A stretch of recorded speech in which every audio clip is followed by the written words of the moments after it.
What's up, legends? We're back with another breakdown and review of episode 5 and 6 of Skeleton Crew. Now, we had to take a little bit of a break for Christmas last week, so we actually have 2 episodes to talk about this week, which happen to be, I think, the 2 best episodes we've seen so far, and both for different reasons, but we'll get into it. Now, after the last episode where SM-33 basically goes on a rampage attacking them because he's not allowed to share anything about At-Atten, we find them back on the ship where SM-33 is tied up and they're ready to power him back on to sort of interrogate him. Now, we find out that his old master was legendary pirate captain Captain Rennod, who apparently every pirate would know about from legend. It sounds like he went off searching for At-Atten and this lost treasure and then mysteriously disappeared. And he believes that they can find the coordinates to At-Atten by visiting his old captain's lair on Skull Ridge Mountain on this distant planet. But on their way there, we get this scene where Wim is kind of tucked away in a corner, and we kind of get to see a little bit different side of him that we have so far, where so far he's been just excited and eager for adventure. We kind of see him actually crying. He's kind of sad and misses his dad. Jod sees this and he's kind of reluctant, but he's almost sort of taking on this father figure for these kids while he's with them, and goes over to kind of talk to him, and he gives the best advice that he knows how to give, which is that he should just forget about him and that having attachments is just gonna hold him back.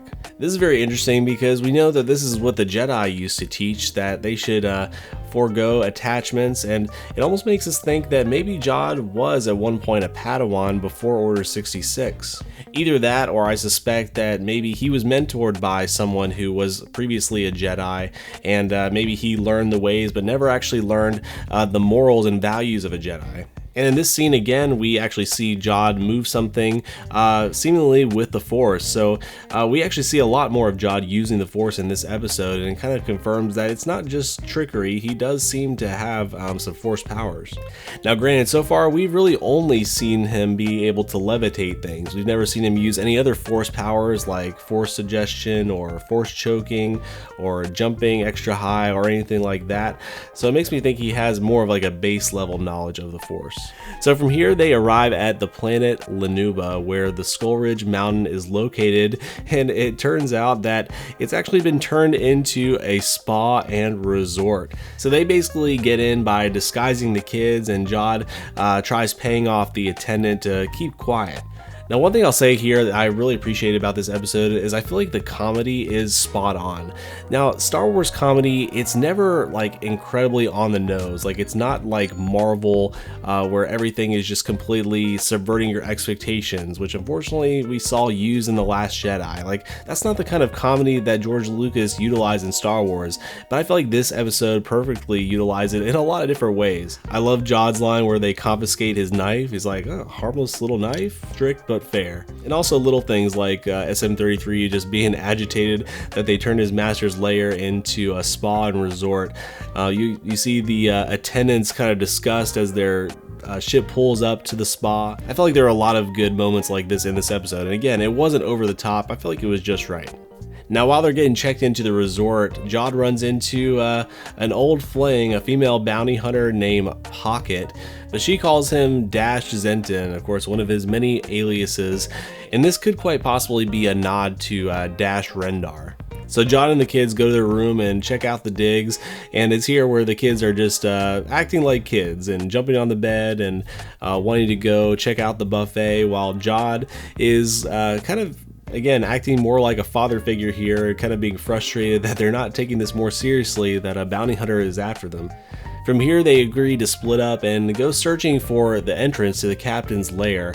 And we get to see a couple little cameos here. We see Hut, who's in the spa. We also heard them talking about the banking clan visiting that week, which, if you're not familiar, is basically the race of Muns, who we see briefly in Attack of the Clones. They are kind of one of the separatist leaders. And also we learn a lot more about the Muns and the banking clan in the Darth Plagueis novel, which Darth Plagueis actually is a Mun. But anyway, they're eventually helped out by this large alien creature who breaks the seal to the entrance of the lair. And of course, while they're in there, we go full Indiana Jones here. It's completely booby-trapped. You see some decapitated bodies and skeletons kind of in the lair.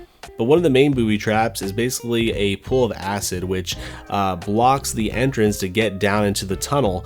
But they see an inscription on the wall basically saying that in order to enter, someone has to make the greatest sacrifice. And they initially think, oh, it must be somebody has to die.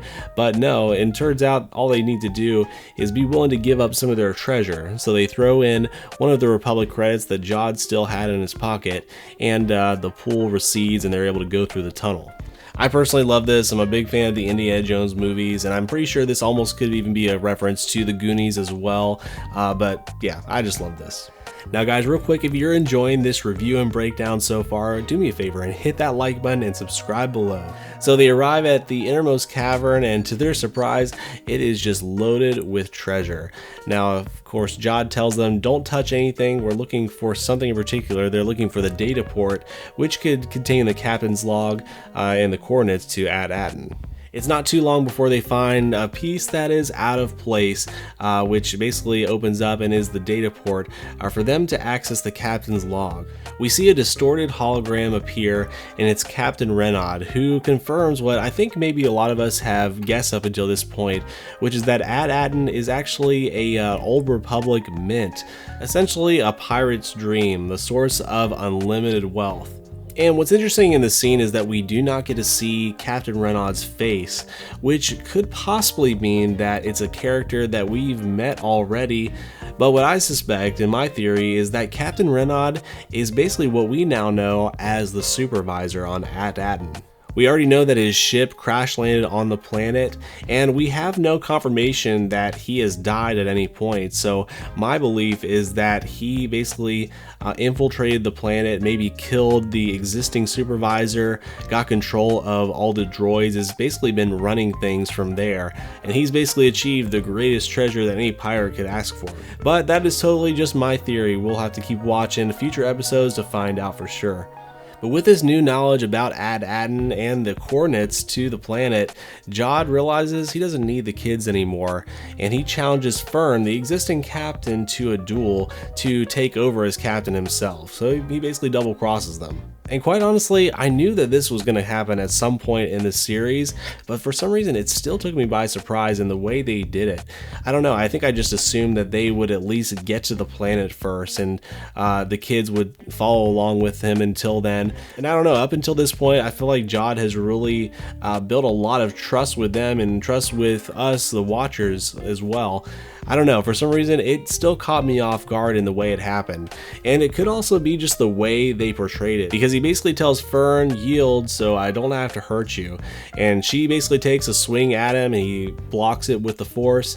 And then he puts a knife to her throat, and you can really see the look of betrayal and just surprise on her face. I feel like it really is very well done in that scene. Now Wim, who had found a lightsaber in this cavern earlier on, he wants to go defend Fern, and so he ignites the lightsaber, but he does it the wrong way to where it kind of burns him a little bit, and he drops it. And I definitely thought this was interesting. I thought that this was a good way to go about it, honestly, because we've seen many things, including in The Force Awakens of Rey and even Finn wielding a lightsaber for the first time, and doing it quite well. I feel like this was kind of a breath of fresh air compared to that, which you can like or hate that from The Force Awakens, but I feel like that's what we've come to expect. But this is maybe a more realistic portrayal for a kid who's picking up a lightsaber for the first time. I think it also plays into Wim's arc some too, because he obviously fantasizes about being a Jedi, and I think he's getting a little bit of a dose of reality that it's not as easy as he thinks. And like we saw earlier in the episode where Wim is basically missing his father, he's coming to realize that this allure to adventure is not quite all it's cracked up to be. So Jod instructs 33 to take the children prisoner, and I think it's Wim who thinks quick on his feet. He activates one of the booby traps, which drops them through a trap door, and they slide out to freedom at the bottom of the mountain, which we find out in the next episode. And then we see one of the most epic endings to an episode that I've seen in a long time, where Jod looks over to the lightsaber sitting there, Force pulls it and just grabs it like that and ignites it, and that's where we end off the episode. Man, guys, I really just had all the feels for this episode. Again, it had the comedy, it had the adventure, it had the intrigue. I really enjoyed this one. It's definitely the best one so far. And I've said this before, that the episodes that kind of more heavily feature Jod, or Jude Law's character, who's obviously a more seasoned actor, I think have been the strongest so far, and that definitely is evident here. And if I'd just been reviewing episode 5 today, I would have said the same thing, that again, Jude Law really kind of carries the episodes, but man, that was not the case for episode 6. Because while episode 6 does focus a little bit on Jod, the kids, I would say, are the main focus. And man, the performance just improved drastically in this episode. And it was everything I wish I had seen from episode 4, which if you go back and watch my review of that one, I just did not like that episode very much. But this episode was incredible in my opinion. Like I said, episode 6 picks up where we left off. We see where the kids end up, and then we see Jod kind of emerging from the layer below. He ends up in the landing pad of the resort, just covered in jewels, and of course he's immediately captured by his former shipmates. He starts by trying to weasel his way out of it by telling him about the treasure he had just found in the cavern below, but then he quickly instructs SM-33 to help him out, and then SM-33 gets shot. And what's interesting here is we see a moment that is, I think, shows a difference in Jod and from what we've seen in the previous episodes. If you remember, I think it's back in episode 3, we see that Jod actually has a bit of a distaste for droids, and at the very least he doesn't respect them very much. He just sees them as tools and the help essentially. But here we see a moment where he is genuinely concerned for SM-33. At this point, a bunch of New Republic X-Wings show up, and basically the pirates have to get out of there real quick, so they grab the droid and grab Jod, and they are able to escape the X-Wings. They bring him back to their pirate base, or pirate ship, where Captain Brutus, the Wolfman alien, basically sentences him to death by airlock. Essentially the space version of walking the plank. Now, per the pirate code, Jod is given an opportunity here to speak, and he gives a very motivational speech to his crew members and discloses that the treasure of At-Aten, basically this mint that's there, is actually not a myth. And something I think is a nice touch in this scene is he actually sings a couple lines of this pirate shanty, which they all seem to know the words to.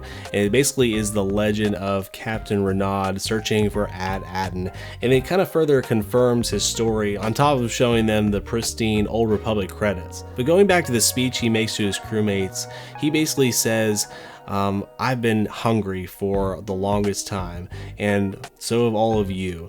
It kind of, obviously, you can tell that he is giving this speech to finagle his way out of things and to convince them not to kill him and actually to go and find this treasure. But you get the sense that there's probably a little bit of truth to it as well, where it sounds like Jod's backstory sounds like he has been struggling to survive all his life, and this is kind of seen as his big chance. And so yeah, I thought that was very interesting. But with this, Captain Brutus agrees that we will go and see if this At-Aten is really real, and if not, you're basically going to walk the plank. So that makes up a small portion of this episode, but the main part of this episode really is this interaction with the kids. Again, they end up at the foot of the mountain, and they can look up and see the resort. They can see their ship at the top of the mountain, and we find out that KB, with her occipital link, or basically this headset she wears, it seems like it's implanted in her brain to some degree, she actually can recall and remember the coordinates to At-Aten that they had received from the captain's lair below. So now they know their goal is just to get back to their ship so they can go home. Now we find out here that KB's occipital link is actually damaged, and it apparently causes her to be paralyzed. She can't really move at all. And honestly, what I didn't pick up the first time I saw the episode 5 is they actually kind of foreshadowed to this a little bit, where KB makes a remark that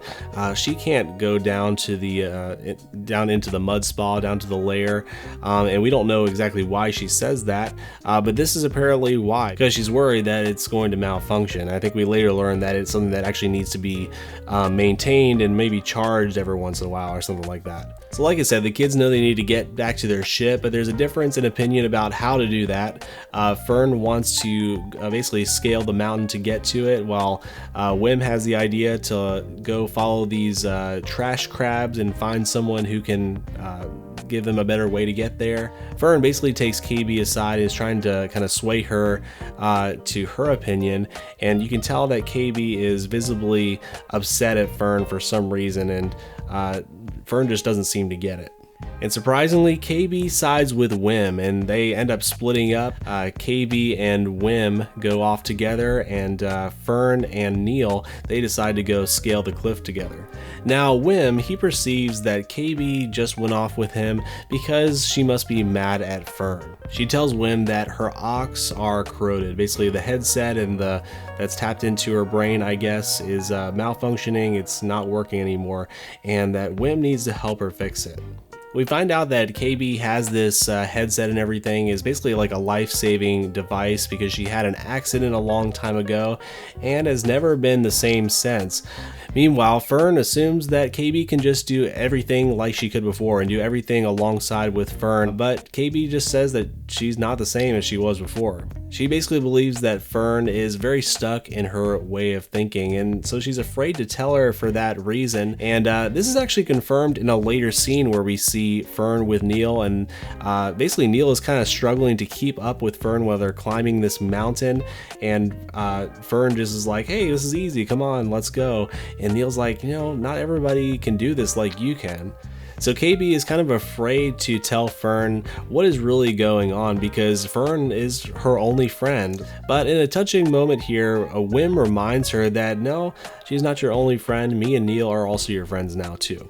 But anyway, all this dialogue is happening while KB is instructing Wim on how to fix the problem that's going on with her. So we kind of have this very tense moment where she basically loses consciousness. We don't know whether or not she survived the procedure or not, but then she does wake up, and Wim successfully was able to reboot her system. And she thanks him by calling him a Jedi, which brings a smile to his face, of course. And I'll tell you what, this scene and this episode was written so well, and man, the acting from these kids, it just was on a whole different level compared to what we've seen in past episodes. And you know what, I think I know the reason why, because right at the end of the episode you see the credits roll, and the director is Bryce Dallas Howard, basically the daughter of Ron Howard, and who actually hasn't done a ton of directing. She's more of an actress, but we did see her direct one episode from the first season of Mandalorian.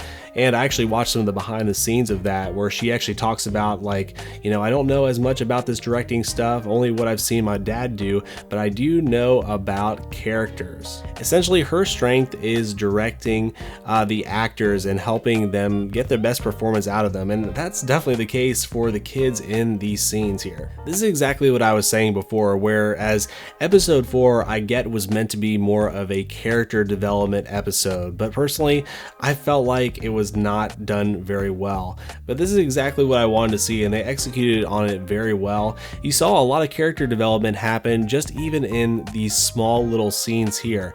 Again, you only saw these little flashes of Fern and Neil climbing this mountain, where at first you see her being kind of pushy and expecting Neil to keep up with her.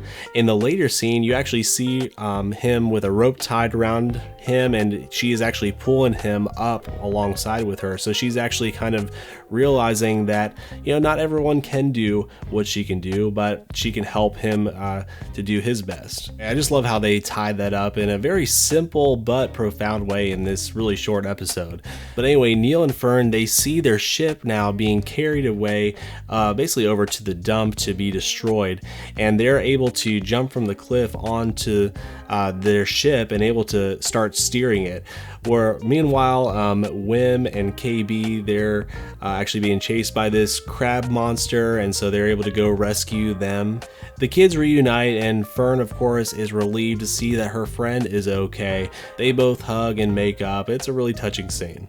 The episode rounds off with them seeing that their ship is still heading towards the trash compactor, and they need to get it out of there or it's going to be destroyed.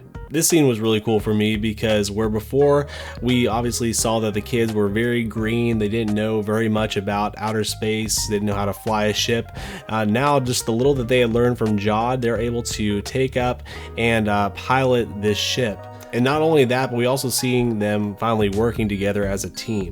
When it seems like all is lost, Fern remembers the button for the emergency hull demolition sequence, which SM-33 told them to never press. She risks it anyway and presses the button, and the ship basically sheds its hull and they are able to break free and escape.